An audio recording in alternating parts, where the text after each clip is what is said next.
அஸ்ஸலாமு அலைக்கும் வரஹ்மத்துல்லாஹி வபரகாத்துஹு.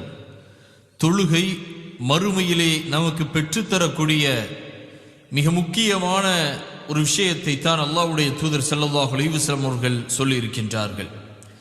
திருமிதியிலே 378வது ஹதீஸாக இடம் பெறுகிறது.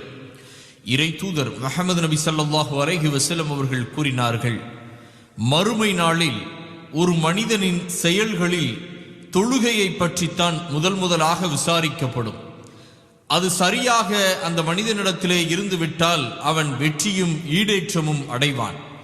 அது சீர்கெட்டிருந்தால் அவன் இழப்பும் துன்பமும் அடைவான்.